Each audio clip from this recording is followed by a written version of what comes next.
J'ai aussi entendu combien la réforme de l'impôt sur la fortune menée au début du quinquennat était perçue comme un cadeau fait aux plus fortunés et comme une vraie injustice fiscale. C'est vrai, c'est exprimé partout et largement. 4,5 milliards d'euros, c'est le coût budgétaire du remplacement de l'ISF par l'IFI. Alors, cette théorie du ruissellement en valait-elle le coup et combien vous allez vraiment payer? Salut, bienvenue dans cette nouvelle vidéo consacrée à un sujet qui fait trembler les propriétaires immobiliers, l'IFI, ou l'impôt sur la fortune immobilière. Alors, vous vous dites sûrement que l'IFI, c'est un problème de riches, comme on dit. Mais avec en moyenne plus de la moitié du patrimoine des Français constitué de biens immobiliers et un marché immobilier historiquement en croissance, c'est un problème qui pourrait bientôt venir taper à votre porte. Par exemple, à Megève, en Haute-Savoie, le prix de l'immobilier a explosé en 15 ans, passant d'environ 4 000 € le mètre carré en 2005 à plus de 16 000 € en 2020. Votre petit chalet familial de 50 mètres carrés passe subitement d'une valeur de 200 000 € à 800 000 €. Et le fils qui se frotte les mains. Aujourd'hui, nous allons décortiquer ensemble cet impôt si controversé qui a remplacé l'ISF en 2018. Et vous allez voir que pour une fois, l'État a pensé à tout et nous a concocté un petit labyrinthe fiscal pour mieux vous faire payer. Alors l'IFI, c'est quoi et pour qui exactement? C'est un impôt qui concerne les personnes dont le patrimoine immobilier net dépasse 1,3 million d'euros au 1er janvier de l'année. Donc cet impôt, il concerne environ 180 000 personnes et rapporte à l'État 1,9 milliard d'euros par an. En comparaison, l'ISF concernait 360 000 personnes, le double quoi, et aurait rapporté, s'il avait été maintenu aujourd'hui, 6,5 milliards d'euros, soit une différence de 4,5 milliards, le chiffre du début de la vidéo. Mais alors, pourquoi Macron a-t-il supprimé l'ISF pour l'IFI?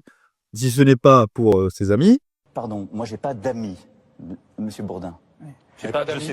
Non, j'ai pas d'amis. C'est surtout à cause de ce chiffre, 45 milliards d'euros. C'est le résultat de deux études différentes de Rexecode, le Centre de recherche pour l'expansion de l'économie et le développement des entreprises, et la fondation IFRAP, un think tank spécialisé dans la recherche sur les administrations et les politiques publiques. Alors, ce chiffre astronomique correspond à ce qu'a coûté, oui, bien coûté par rapporté, l'ISF à l'économie française sur 35 ans. Donc l'étude elle prend en compte d'abord le chiffre officiel de ce que rapporte l'ISF, environ 5 milliards d'euros par an, avant ensuite de réaliser une estimation de ce que le PIB de la France aurait pu être si certaines grandes fortunes étaient restées dans le pays, ainsi que le manque à gagner des entreprises qu'ils auraient pu créer. Alors dans les faits, sur quelques 300 000 Français soumis à l'ISF en 2012, moins de 600 sont partis à l'étranger. Pas énormément donc.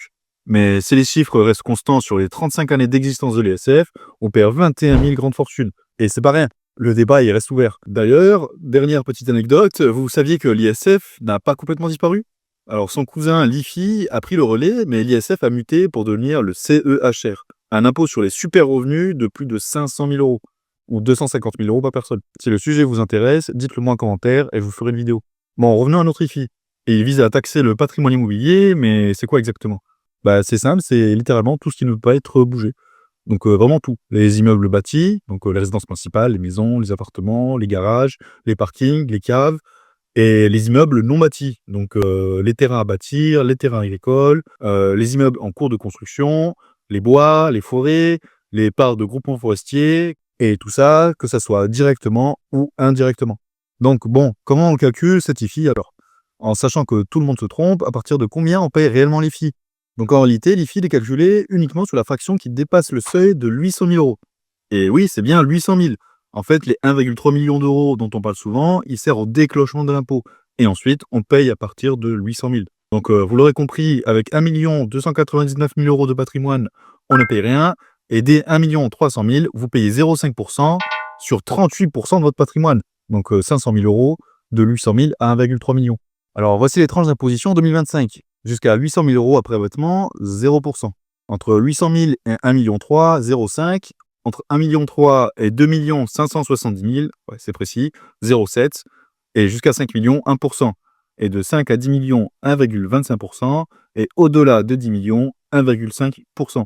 Et oui, 1,5% au maximum. Ça peut sembler peu, mais comme on le dit, les petits ruisseaux font les grandes rivières. Et ici, la rivière, elle brasse presque 2 milliards d'euros. Alors, on va faire un petit exemple pour mieux comprendre. Prenons Eric. Il possède un appartement à Paris à 500 000 € et vient d'hériter d'un champ à 1 million d'euros de ses parents agriculteurs.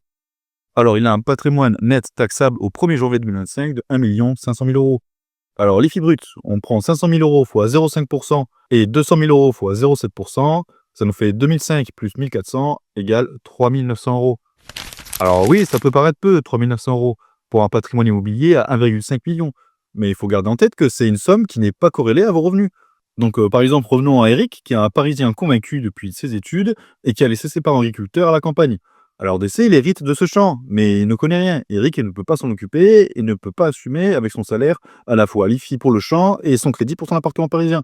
Et se retrouve bloqué à devoir payer l'équivalent de 3 SMIC par an, sans compter les autres charges, taxes, etc. Un vrai cauchemar pour certains propriétaires. Alors, on parle d'un champ qui est facilement revendable dans l'État. Mais imaginez un enfant qui est déjà endetté et qui hérite d'une maison insalubre.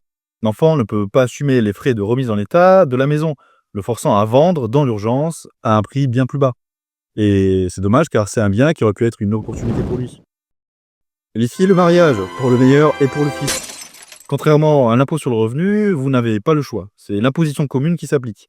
Quel que soit votre régime matrimonial, le fisc considère que vous formez un seul foyer fiscal. Prenons un exemple. Monsieur possède un bien à 900 000 euros. Madame possède un bien à 700 000 euros. Séparément, aucun ne dépasse le seuil de 1,3 million. Mais ensemble, leur patrimoine, il atteint 1,6 million. Bonjour les filles. Alors maintenant, certains d'entre vous vont peut-être hésiter à dire oui devant l'hôtel. Alors attendez, ne fuyez pas encore votre futur partenaire, car il y a des stratégies pour les couples. Alors pour les mariés en séparation de biens, même combat. Tous les biens sont comptabilisés ensemble pour l'IFI. La seule solution serait éventuellement de ne pas vivre dans la même résidence principale, et encore pour le fisc, un couple marié qui déclare ne pas vivre ensemble, ça sent le contrôle fiscal. Petit conseil entre nous, parfois il vaut mieux s'acheter un beau voyage en amoureux plutôt qu'une résidence secondaire qui vous fera franchir le seuil de l'IFI, et en plus ça fera moins de guerre familiale lors de la succession. Alors les SCPI et l'assurance vie, des liaisons dangereuses. Ah, les SCPI, ces fameuses pierres papier qui vous permettent d'investir dans l'immobilier sans avoir à déboucher le lavabo de votre locataire à 23 h un dimanche soir. Mais attention, contrairement à ce que certains pensent, les parts de SCPI sont bien soumises à l'IFI. Donc un exemple concret, vous détenez 100 000 euros de parts de SCPI en direct, elles entrent dans votre base imposable à l'IFI. Et si vous détenez les mêmes SCPI via une assurance vie, elles seront toujours imposables à l'IFI. Le fisc n'est pas dupe.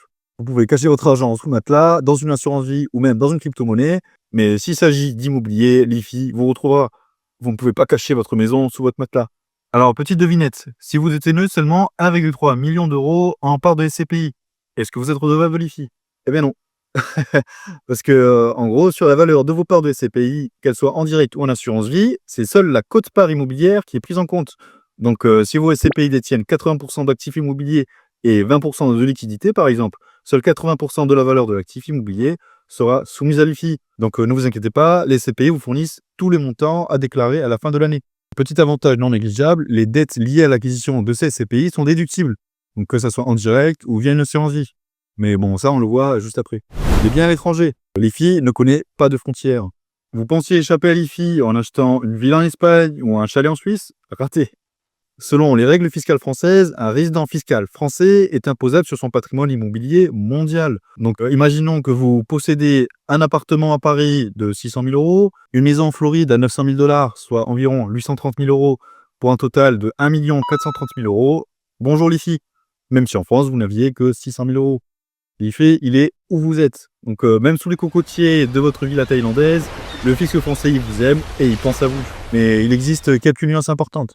Si vous payez déjà un impôt similaire à l'étranger, des conventions fiscales peuvent éviter une double imposition. La France a signé des conventions avec de nombreux pays pour éviter ce cauchemar fiscal. Par exemple, si vous payez déjà un impôt sur la fortune immobilière en Espagne, vous pourrez déduire ce montant de votre IFI français. L'administration fiscale n'est pas si cruelle. Enfin, pas tout le temps. Mais en réalité, il existe plusieurs manières de l'éviter. Donc abonne-toi, j'en parle dans la prochaine vidéo. Le bien professionnel, la porte de sortie ou pas. Et si votre entreprise détient des biens immobiliers, ils ne sont pas taxés quand même.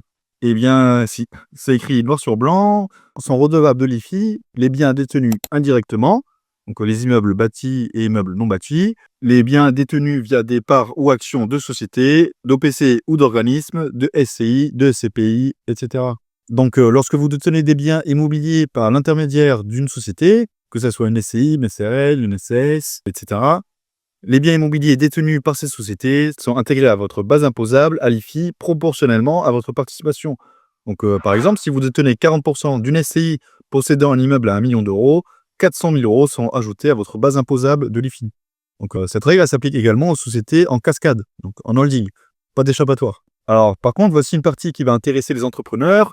Les biens immobiliers professionnels nécessaires à votre activité bénéficient d'une exonération totale.